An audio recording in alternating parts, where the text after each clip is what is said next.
Salut les gens, on se retrouve pour parler à nouveau d'un roman. Un jour je reviendrai au film, mais aujourd'hui on va encore parler d'un bouquin. Alors il n'y a pas longtemps sur nos écrans est sorti Ça, l'adaptation du roman Ça de Stephen King, et forcément pour surfer sur la vague de popularité du film, toutes les librairies et les sites de vente en ligne, etc. ont remis en avant le roman de Stephen King histoire de vendre quelques exemplaires de plus. Et non seulement la version papier a été remise en avant, mais également l'audiobook lu par Steven Weber, qui est un audiobook au passage que je vous conseille parce que j'aime beaucoup le travail qu'a fait Steven Weber dessus. Mais j'allais pas, moi, réécouter l'audiobook parce que j'ai lu le livre, j'ai relu le livre, j'ai écouté l'audiobook et je commence à la connaître cette histoire un petit peu, et c'est vrai que c'est pas un roman court exactement. Donc à la place, je me suis dit que j'allais chercher d'autres audiobooks lus par Steven Weber, et c'est comme ça que je suis tombée sur What the Night Knows de Dean Koontz. Alors, What the Night Knows, c'est l'histoire d'un flic. Alors, quand il était enfant, sa famille entière a été assassinée par un serial killer, et lui s'en est sorti, le serial killer non, puisqu'il l'a buté.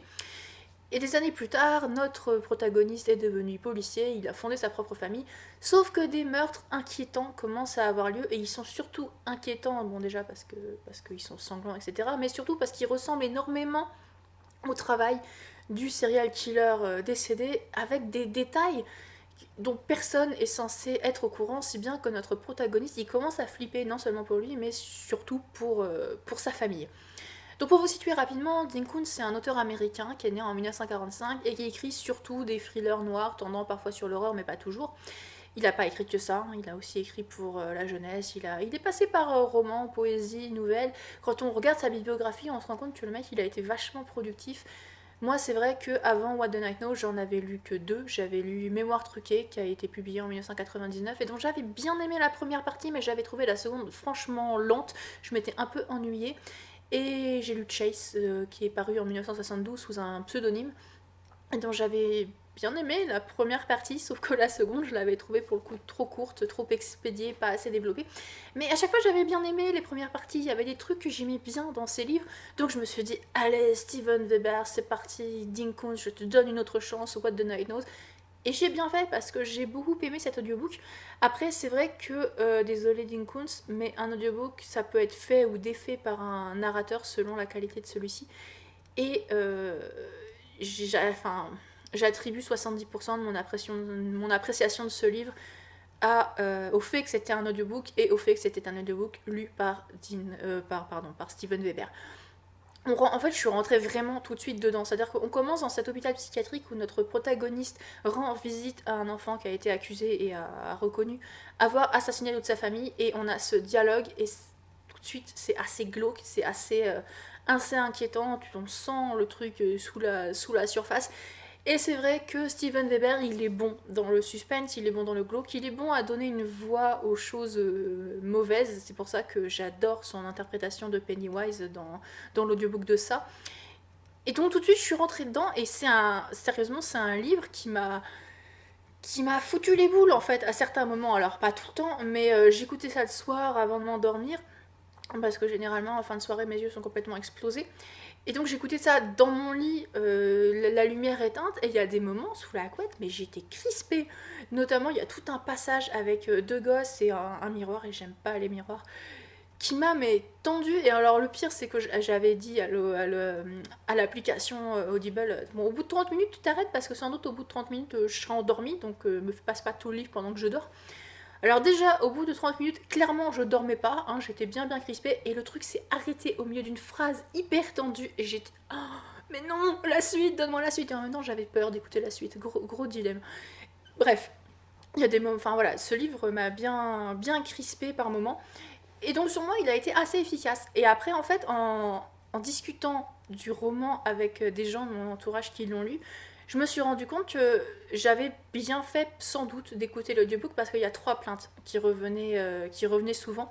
Alors la première, c'est que apparemment le livre suivrait une formule très dinkunsienne, voilà le mot pas du tout chiant à prononcer, une formule qu'il utilise beaucoup, et qui du coup est assez prévisible et cousu de fil blanc en quelque sorte. Moi forcément j'ai pas d'avis là-dessus, j'ai pas lu assez de Kuntz pour juger. Et la deuxième plainte, c'est que le livre aurait apparemment un style assez lourd, et un rythme, un mauvais rythme, un rythme assez lent, mais surtout voilà, un style assez pesant.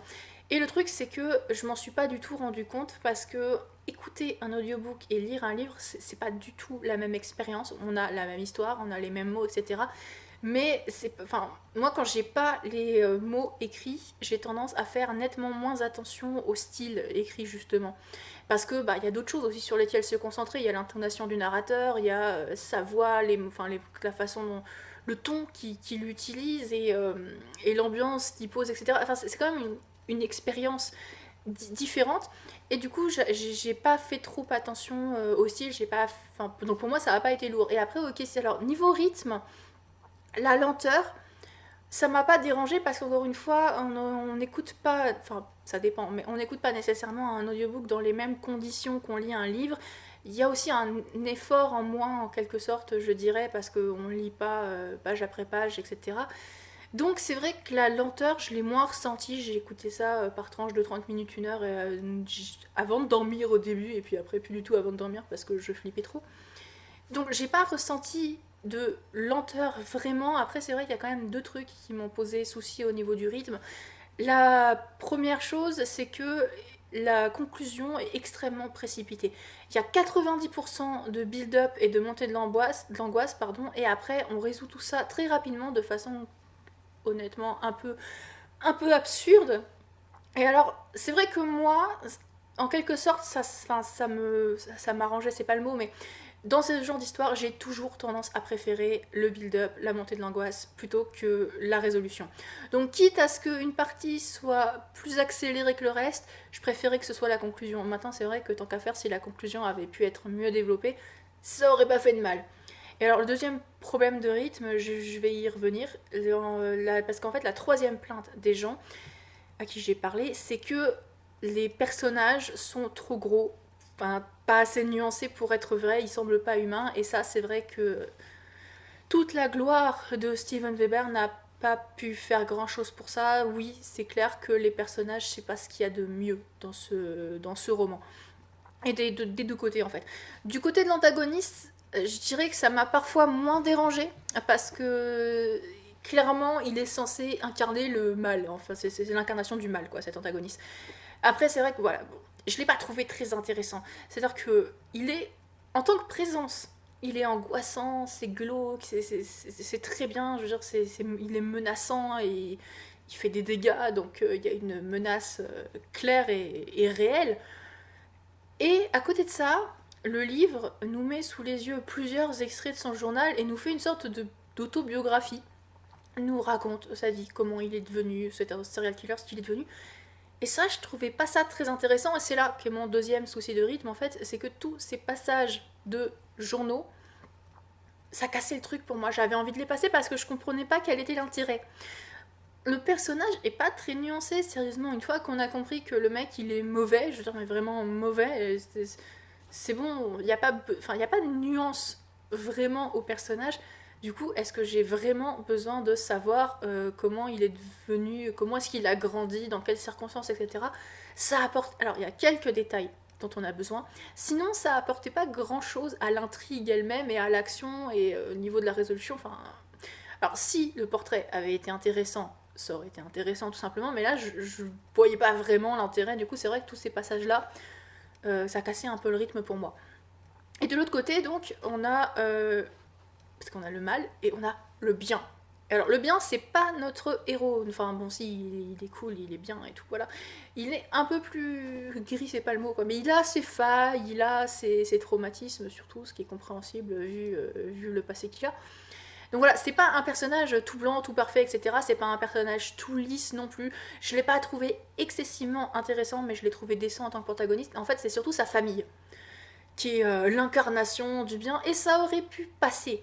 C'est-à-dire que si la famille avait été vue comme quelque chose à protéger, on aurait pu se dire, oui, effectivement, c'est l'incarnation du bien que cet être humain imparfait doit protéger du mal absolu.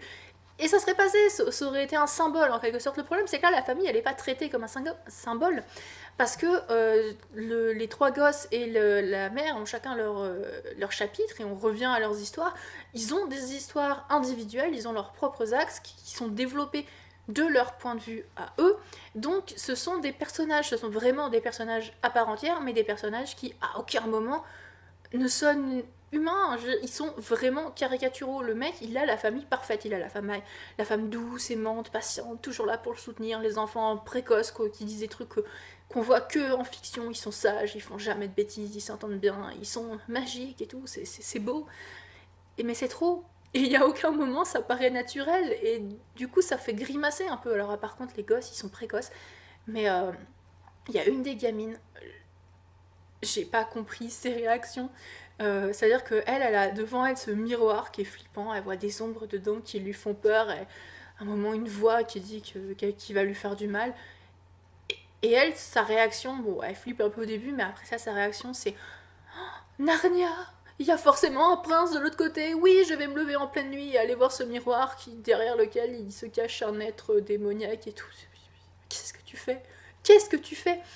Et d'ailleurs, en parlant de réaction que je comprends pas, ça semble très éclaté comme famille et ça cadre pas avec ce qu'on nous en montre. Ils ont assez peu finalement d'interaction, j'ai eu l'impression. C'est-à-dire qu'ils vivent tous leur interaction avec l'antagoniste de leur côté, ils flippent, ils ont leur petit moment film d'horreur chacun de leur côté, et il n'y a aucun moment ils en parlent entre eux. Et alors, si c'était une famille à peu près normale, on pourrait se dire bon, ils n'ont pas envie d'en parler aux autres parce qu'ils ont peur de passer pour des dingues, ce que je comprendrais. Mais là, en l'occurrence, ils sont tellement la famille bisounours parfaite, la famille de posters, la famille idéale, que le fait qu'ils aient aussi peu d'interaction et qu'ils se disent quasiment rien, et bah ça cadre pas avec ce qu'on nous en dit. Donc bref, clairement les personnages c'était pas le point fort du roman du tout. Moi ce que j'ai préféré c'est quand même toutes les idées et tous les moments qui m'ont fait bien flipper. Alors c'est difficile à développer sans spoiler, mais c'est quand même vraiment un livre alors qui m'a angoissée. Alors je dis pas que c'est un livre qui contient beaucoup de choses originales, mais tout est question d'exécution après tout, et en l'occurrence l'exécution avait Steven Weber, donc tout va bien. Et vraiment des concepts qui, genre j'arrête pas de vous parler de ce miroir, mais c'est vrai que moi j'ai un problème avec les reflets, et je pense que ça m'a été inculqué par beaucoup de films d'horreur, même quand je regarde la télé ou enfin plus souvent mon ordinateur, quand il y a une scène sombre dans un film et que subitement je peux me voir sur l'écran, j'ai toujours ce flip de ça, il va y avoir quelque chose derrière moi. Bon, si je suis déjà angoissée, je me fais pas à chaque fois quoi. J'aime pas les reflets. D'ailleurs, Dean Koontz m'avait déjà foutu les boules dans Mémoire truquée avec mais genre un paragraphe sur un miroir. Je suis pas fan de miroirs et du coup oui, j'ai assez mal vécu Oculus et The Mirrors. Bref, donc voilà, il y a des moments qui sont quand même assez tendus parce que la menace, dans les moments où la menace en fait est sourde. Parce que j'aime pas ce qui est ambigu, j'aime pas ce qui est tapis, ce qui est intelligent, mais ce qui se cache et ce qui attend qu'une chose, c'est que tu l'invites à rentrer. Et moins on en sait, mieux c'est. Et je pense que c'est pour ça aussi que j'ai pas trop accroché au journal intime, j'allais dire non, enfin à l'autobiographie du serial killer plutôt, parce que pour moi c'était humaniser trop la menace. Et pas de façon intéressante. Encore une fois, si le portrait avait été intéressant, ça aurait été intéressant. Mais oui, je dis, si ça avait été intéressant, ça aurait été intéressant. C'est balèze. Je remonte le niveau de la vidéo. Bref, pardon. Donc, disais-je, c'est pour ça que pour moi, le journal, ça marchait pas parce qu'on nous en disait trop. On n'en disait pas de trucs passionnants, mais on nous en disait quand même trop. Bon, l'antagoniste était quand même flippant du reste, donc ça allait. Et je vous disais, les passages flippants, c'est ce qui me donnait le plus envie, mais c'est pas uniquement ça. Il y avait aussi une dose énorme de curiosité. Parce que je suis rentrée dans ce livre, au fur et à mesure et tout, en me disant que ça allait finir bien. Alors, si vous me demandez pourquoi, ça va être chaud à expliquer parce que c'était instinctif, mais je pense que c'est parce que d'un côté, on a le mal absolu, de l'autre côté, on a le bien, la famille, etc. Et j'avais pas le sentiment, mais c'est vraiment ça se base sur du sentiment et je vous dis pas que j'avais raison, j'avais pas le sentiment que c'était un roman dans lequel le mal allait triompher du bien. Pour moi, à la fin, le héros, même si à la limite, peut-être il se sacrifierait pour, je pensais qu'il allait sauver sa famille. Le truc, c'est que je voyais mais absolument pas comment. Plus le bouquin avançait et plus je me disais mais merde, mais comment tu vas faire? Parce que ça semblait pas faisable, je comprenais pas. Genre, pour moi, il n'y avait pas vraiment de. Enfin, je pouvais imaginer des scénarios, mais plus ça avançait, et puis je me disais, mais t'es foutu, mec. Et je sais que tu vas t'en sortir, mais je sais pas comment. Et comme je vous le disais, le build-up, c'est 90% du roman. Donc ça veut dire que pendant 90% du roman, j'étais comme ça, en train de me dire, mais comment tu vas faire? Je sais pas. Et alors après, tout s'est terminé très rapidement et de façon... Il y a du bon et du mauvais dans cette conclusion, personnellement, je la trouve quand même assez décevante.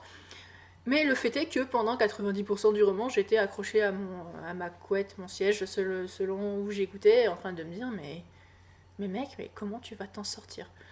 Et donc pour moi, What the Night Knows, en fait, ça a plutôt bien fait son boulot parce que je cherchais quelque chose qui me fasse frissonner et qui me tienne en haleine, et clairement, le bouquin a fait les deux.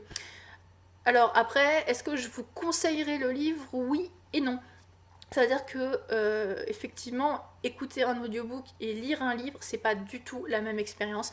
Je pense honnêtement que si j'avais lu le livre, il y a beaucoup plus de passages que j'aurais trouvé longs et je sais pas si ça aurait été aussi efficace. Donc je peux pas vous conseiller le livre papier parce que je l'ai pas lu et même si c'est les mêmes mots, même si c'est la même histoire, encore une fois, c'est pas la même expérience. Donc je peux pas vous conseiller le roman papier. En revanche, j'ai beaucoup aimé l'audiobook. Donc si vous voulez le tenter, c'est pas moi qui vais vous arrêter. Et aussi, lisez, écoutez, enfin, lisez ça de Stephen King, écoutez ça de Stephen King, et si vous voulez écouter What the Night Knows de Dean Koontz, vous avez tout mon soutien.